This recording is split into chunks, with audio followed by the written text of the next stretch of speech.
Kita langsung ke Bung Ropan meneruskan U17. Ya, kalau bisa melihat memang cara bermain kita setelah kita tinggal terlalu cepat, Boy ya. 7 menit kita kebobolan 3 gol. Ini 35, 37, 42. Ya. Sesuatu yang sebenarnya tidak perlu terjadi, tapi masih banyak kekurangan, kelemahan yang ada. Passing juga saya lihat masih kurang. Kesalahan banyak. 2 gol itu kesalahan ya? Iya, kemudian bagaimana 3 gol juga kesalahan kita. Penempatan pemain juga kita bisa melihat sisi kanan yang terus dibombardir habis oleh Zambia waktu itu. Sisi kanan atau sisi kiri, Bos? Kita di kiri, Zambia di kanan kan? Kita di kiri. Berarti ketemu siapa tuh? Sebenarnya kan di situ kan ada Matteo Becker, tapi Matteo kan lebih ke dalam. Ke dalam. Yang di situ Fabio yang saya lihat. Iya. Ya agak lemah. Ya makanya itu 2 gol tuh semuanya dari situ. Kalau 1 gol lainnya kan dari tengah di shooting dari tengah kan. Tapi 2 gol kebanyakan tuh dari situ. Jadi ini bagi Nova dia akan bisa melihat untuk bisa menambal kekurangan ketika melawan Zambia. Pelajaran-pelajaran penting. Kemudian cara build up serangan juga kita sangat kurang. Transisi permainan juga. Dari menyerang ke bertahan, sebaliknya bertahan. Itu tidak kelihatan sekali. Nah sekarang kan tantangan itu kita ketemu dengan tim yang saya pikir bisa 2 kali lebih hebat dari Zambia. 3 kali atau 3 kali malah. 4 kali juara dunia U17. 4 kali juara 17. Brasil. Jadi jangan coba-coba bermain dengan Brasil. Kita mau coba-coba bermain dengan teknik atau mereka lebih bagus. Cara teknik mereka skill, iya kan individu itu nggak ada obat itu, nggak ada obat. Dan semua pemain mereka lihat dari pemain belakang, tengah, depan tuh 7 gol ke Honduras semua bikin gol, sama pemain cadangan bikin gol juga. Itu bisa 10 gol misalnya. Tapi mudah-mudahan ya kita tetap harus bisa memberikan support. Apapun itu ya buat adik-adik kita, buat anak-anak kita ini biar mereka kalah di bawah 3 juga udah bagus, Boy. Apalagi kita bisa membuat imbang aja. Kalau menang mungkin ini imbang. Karena tidak ada yang menduga sih kalau saya bilang Kaledonia baru. Itu kan bisa tahan Jepang 0-0, Boy. Jepang tuh jauh di atas, tapi Kaledonia baru yang dihajar oleh Portugal dengan nggak mungkin kan tidak ada yang tahu tiba-tiba Kaledonia itu tahan. Jepang serang 2 hari 2 malam, Boy. Nggak tembus. Mudah-mudahan tapi kan sekali lagi berhasil juara 4 kali dunia. Mereka tahun ini juara Amerika Latin U17 tahun ini. Dahsyat memang. Ya kita berdoa saja anak-anak bisa berjuang.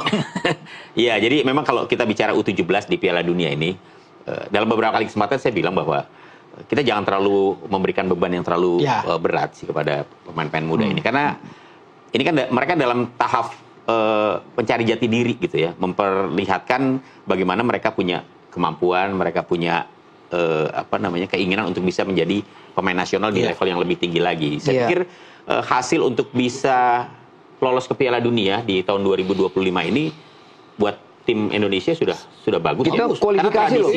Kita kualifikasi. Kalau sebelumnya kan di 2023 tuan rumah. Sekarang tradisi untuk bermain di Piala Dunia U17 sudah berhasil dikembangkan. Ya, tinggal memang ketika kita bersaing di grup H pada saat ini, ya kalau menghadapi Brasil, saya pikir apa yang disampaikan Bung Ropan tadi udah cukup memberikan gambaran bagaimana dahsyatnya kekuatan dari Brasil. Kalau kita lihat atau kita tengok lagi bagaimana penampilan tim U17 Indonesia asuhan Coach Nova, ya memang kita harus akui ya masih begitu banyak kekurangan.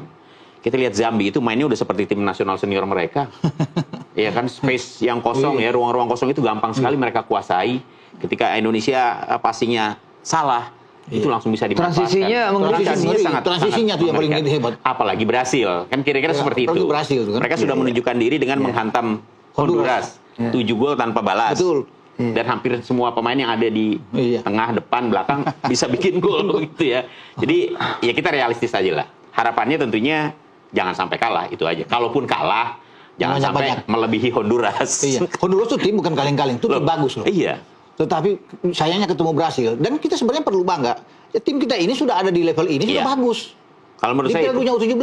Dan semua tim yang hadir kan tim bagus semua. Yang lolos ini semua tim bagus. Jadi kita berada di grup yang memang grup berat. Ya, makanya kan Nova canangkan target itu lolos dari fase grup aja udah bagus. Lolos dari fase grup ini.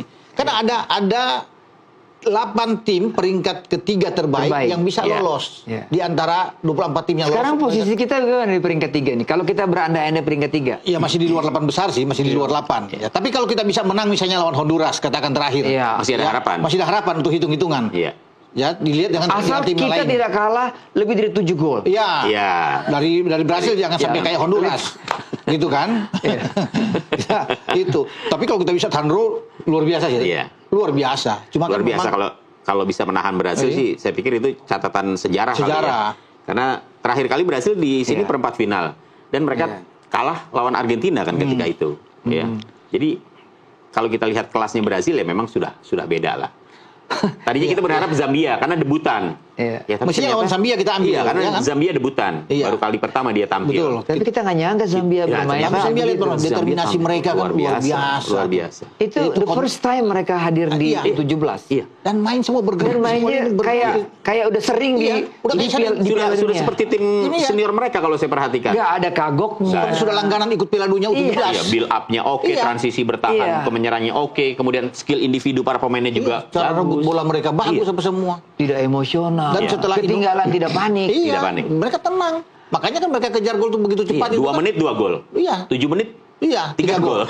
Nah, tapi babak kedua ada perubahan Iya. kan, Bung Ropan, babak kedua. Ada 5 pergantian yang dilakukan oleh Nova kan. iya. Ada 2 peluang lo kita miliki. Iya, Ada one on one iya, itu. ada. Mirza Iya, atau sempat. siapa tuh? Iya. Betul. Tapi betul kata Bang Zaki, manajer, bahwa waktu mereka uji coba sebelumnya, penyelesaian akhir yang masih, Memang masih very poor Iya. katanya. Karena mereka kan uji coba 3 kali kan, Iya. kalah lawan Paraguay, tapi ya sempat Iya. imbang dengan Pantai Gading. kan 0-0 sebelum dengan Panama 1-1 kan. Iya. Artinya itu modal bagus, cuma sayang memang kita terpeleset kemarin tuh lawan. Iya, Zambia, saya juga melihat sayang. mereka telat panas ya. Iya. Di babak kedua baru auranya muncul gitu. Mereka mampu untuk bisa memberikan Surprise juga mereka pakai pertahanan yang tinggi, garis Iya. pertahanan yang tinggi. Kaget juga ngeliat Baker, ngeliat Putu Iya. kok mainnya Putu Panji Becker kan. mainnya tinggi gitu. Lucas Lee, Aizar. Begitu di counter ketinggalan Iya. kita. Kalah Di cepat. counter mereka masuk dari sayap situ. Dari sayap. Di Yang Fabio selalu kosong situ, di yang kiri, kosong. iya, Nah, itu di yang tempatnya di Fabio. kiri itu yang bisa saya Iya. sangat sayang. Tapi kalau dari situ sih, Om Boy, kita lihat abis Zambia lawan Indonesia, kemudian kita bisa bergeser menonton Honduras lawan Brasil. Itu benar-benar memang Brasil kelihatan sekali. Udah kayak Dunga mainnya. Mereka 4-2-3-1. Nah, 3 gol awal ke Honduras dibuat oleh gelandang 3-3 gelandang ini. Iya, iya. Gelandang 3-3. 3-3. Tembakan keras itu kan, shooting. Itu gelandang. Iya, padahal- Ada juga bek kanannya tuh juga Iya, yang membuat gol iya, juga iya, dengan tendangan iya. yang keras. Padahal kalau kita pikir Honduras, ya memang Honduras baru sekali lagi tampil ya, baru Iya. kali ini tampil setelah 2 kali Piala Dunia mereka absen. Ya, tapi sebelumnya mereka sudah Iya. 4 kali tampil di Piala Dunia. Artinya Iya. Honduras juga sebenarnya Ini tim bagus juga. tim bagus juga, tim langganan Piala Dunia U17 juga. Hanya memang 2 kali Piala Dunia terakhir dia tidak ikut dan baru sekarang mereka ikut lagi. Jadi gelandang kita siapa? Evandra Florasta. harus bertarung dengan Ruan Pablo. Itu yang bikin gol pertama. Felipe Moraes dan Del. Del ini 2 gol. Dia 2 gol, brace kan? Iya, brace. Iya.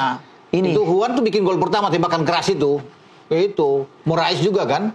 Itu pemain Cruzeiro itu dari klub Cruzeiro bagus itu anak itu bermain. Wow. Makanya saya bilang kan Moraes itu seperti Dunga mainnya. Oh, bagus sekali tuh anak.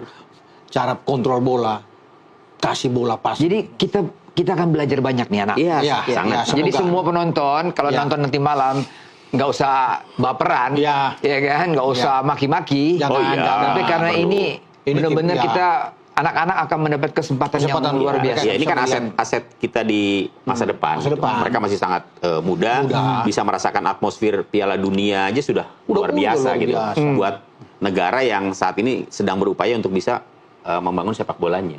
Ya, jadi jangan pula kemudian karena kegagalan atau kekalahan yang begitu mencolok misalnya dari tim U17 ini, kemudian kita dengan Iya. gampangnya membuli, mencaci maki, Menghujat, gitu ya. iya kan? Saya pikir nggak perlu lah itu.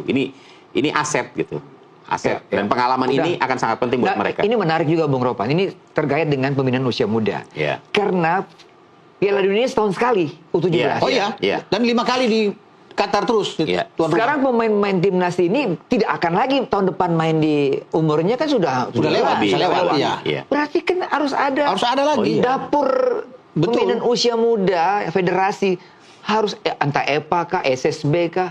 Itu wajib, Gimana, Bung? iya. Wajib. Itu Kalau nggak kita sudah harus putus. dipikirkan dari sekarang Iya. untuk tampil di tahun depan lagi. Iya, Iya betul. kan? Itu apalagi Coach Nova itu nantinya itu sudah naik kelas lagi kan, sudah ke U20. Iya. Maksud, untuk tidak lagi akan menangani U17 sekarang. Nah, pelatih baru yang ditunjuk ini yang kita mesti tunggu kan dari PSSI. Tapi sekarang sudah mulai harus itu. Berarti estafetnya harus berjalan Iya dong. ini. Termasuk juga menyiapkan kompetisi untuk mereka nih yang sekarang main. Iyalah. Harus ada U19-nya. Kalau enggak nih mereka mau main di mana nih? U17. Oke lah mereka terdaftar di klub-klub Liga 1, Liga 2. Tapi kan kesempatan mereka untuk bermain sangat minim. Karena itu betul, kompetisinya harus disiapkan di U18, U19-nya harus ada. Kalau enggak, ini keleleran ini pemain-pemain ini. Bisa jadi kemampuan yang mereka miliki. Saya agak takut setelah generasi berkurang. Matthew Baker ini Yang datang ini justru di bawah jauh. Di bawah jauh. Iya, bahaya. Iya. untuk masuk kualifikasi pun belum tentu. Bisa kita nggak lolos loh. Iya. Kalau kita di bawah dari. Kalau kita lalai di sini, Betul. Karena kualitas yang sekarang itu bagus-bagus semua. Evandra, Matthew Baker, Putu Panji itu bagus-bagus. Mirza, Fadli, Alberto itu bagus-bagus. Kalau mereka sudah naik, yang di sini tidak akan sama seperti mereka. Itu yang harus dijaga karena sudah tahun depan. Begitu. Iya, saya pikir ini PR ya. Dari dulu kan kita juga selalu menyampaikan ini bahwa kompetisi di usia dini itu harus menjadi perhatian serius PSSI. Memang mahal, kan? Tapi kan ini sebuah investasi, ya, membangun sebuah kompetisi di strata usia, segala usia itu bukan sesuatu yang murah, itu mahal.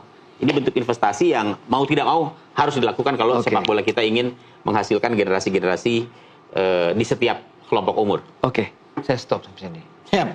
Terima kasih Bung Kisit. Terima kasih Bung Ropan. Kiranya apa yang kita diskusikan ini bermanfaat bagi sepak bola kita. Kita dukung terus timnya Nova nanti malam. Ya. Berani bertarung, jangan pernah gentar lawan Brazil. Enjoy aja, nikmati. Kita enjoy dan nikmati ya. Dan juga kita tunggu nih siapa pelatih Timnas. Siap. Terima kasih untuk perhatiannya. Kita akan jumpa lagi Sportcast minggu depan. Sampai jumpa.